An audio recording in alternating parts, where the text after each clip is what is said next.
A big difference between master level and amateur level is their endgame technique, and that's why we're gonna have a look at this exact endgame where white is of course winning with two connected parsers, but it has gone wrong so often in practice, and after studying this video you will manage to convert this with ease and with confidence, because you will all know all the tricks and everything which can go wrong possibly, and avoid it. So let's start with this position. And first I want to point out we can make some progress in many ways here, and the beginning is not that crucial, and we will come to the dangerous points later, so we will just go ahead from here. So first of all, white's goal is obviously to move the pawns down the board, and we can do that in several ways. I actually like something like king goes to g5. There is nothing wrong with that. And now we're threatening to go h6 check and then king h5, going one step more down the board with the pawns. Black cannot really avoid this, because if he goes rook to a6, we force the king to go down. And after that we can safely go h6, and once he checks us, we can just go back, and then we can go g5 and hide the king. And this is one key principle which I want to show you, is that as long as the pawns are distributed like this, with some holes in between, so pawns on g5 and h6 leave the holes on g6 and h5, there is no perpetual check by the rook, because if the rook starts checking on the first rank, we will finally go g4, h5 and hide away on g6. And then the checks are gone, the rook needs one more move, but meanwhile we checkmate. So as long as we can hide from the vertical checks on some square, and we can also hide from the horizontal checks somewhere, it is fine. We are not in any danger yet. So that's the first point to mention, because here we just hide on h5. It would be a different story if the pawn was already on g6. Then, as you should see, is okay, rook a4 check king h5, rook a5 check king h4. Where should the king hide? This might get dangerous. So we should pay attention when to put the pawns like g6, h6, if this is ever possible. So we should not hurry with this one, but going that far we are very safe. Black has no forced draw, and we have several ideas. So let's see what is our next step when black is waiting with, for example, rook to a1.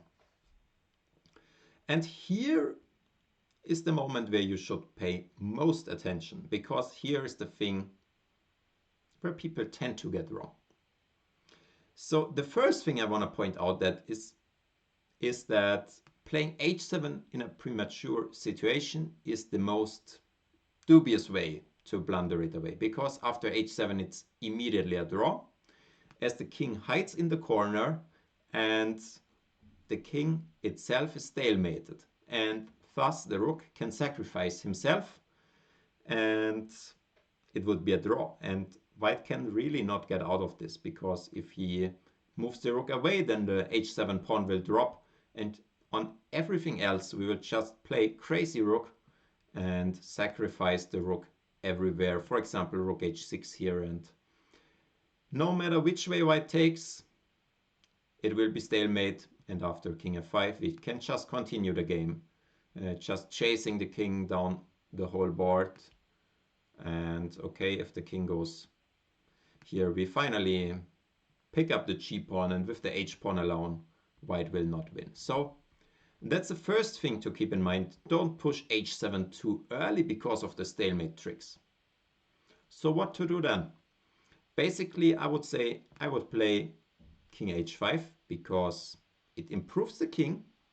I'm ready to step into g6 if the black rook gives a check here, and after that black would be lost, because the rook is no longer able to return to the back rank to defend against a checkmate. So that's just over, as king f8 is the only way to prevent the checkmate, but after check and pawn to h7, the pawn is just coming through. No stalemate, no tricks. So Black should actually be more clever and wait, so that the rook is again able to give this check on a6 if our king goes forward. And in this situation, we have an easy win and a difficult one. We will see the difficult one later, but the easy win is just we can give a check because the black rook has not defended the first rank. If the king goes to h7, he's mated in one move. And if the king goes to f7, this pawn will also advance with a check. And white's task is very easy as the pawns really do all the work with the rook together alone, and the king is not even needed. So white is winning very easily here. So let's have a look how black can wait in a better fashion, in a more tenacious fashion. So first let's check what if the rook goes back. This is not so dubious because once again you should pay attention to stalemate, as even here king h8 is an immediate draw.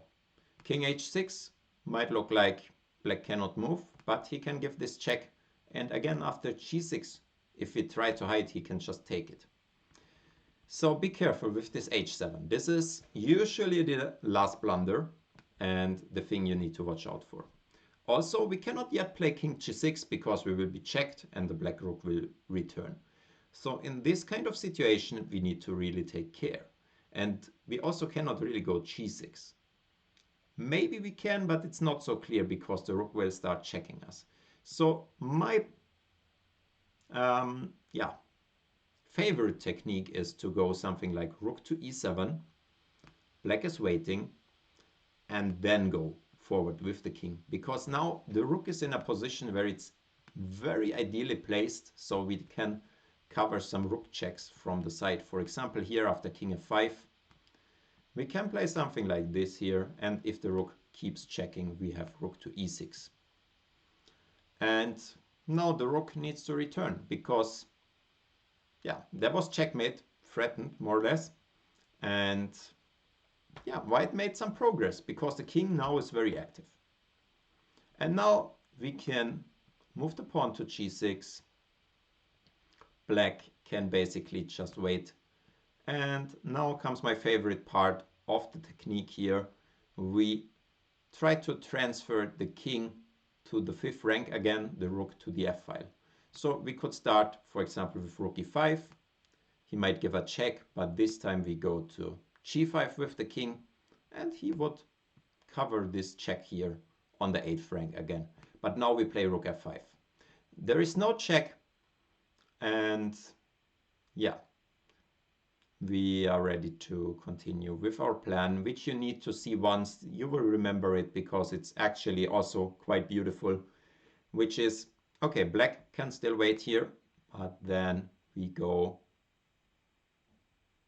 either h7, and after king h8, black doesn't have a check, so he really doesn't get the chance to take g6 pawn with a check because he has no check to start with, and now g7 check is a threat, and he of course cannot prevent it because he's also checkmated on the 8th rank. But there is another funny technique, and actually my favorite one, which is g7. The point of that is that we, if black waits, have this nasty threat of rook f8 check, which looks like a blunder first, because after takes, and if we will take immediately, the pawn ending wouldn't be winning, but there is this nice king g6. And we threaten checkmate with h7, and black is in no way able to stop it.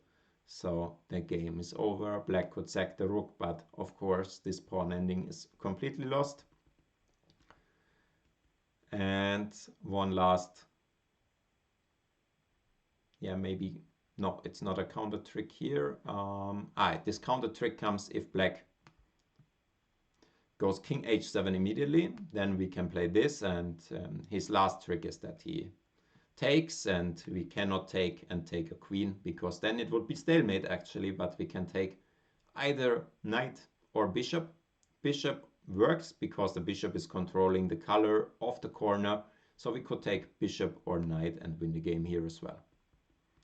So that's it. If he is waiting on the 8th rank, then we can transfer a rook to the e-file, guard our king, push the pawn to g6 safely while the king is covered from checks from the side, and then continue with the plan, bring the rook to the f-file and then h7 or g7 finally.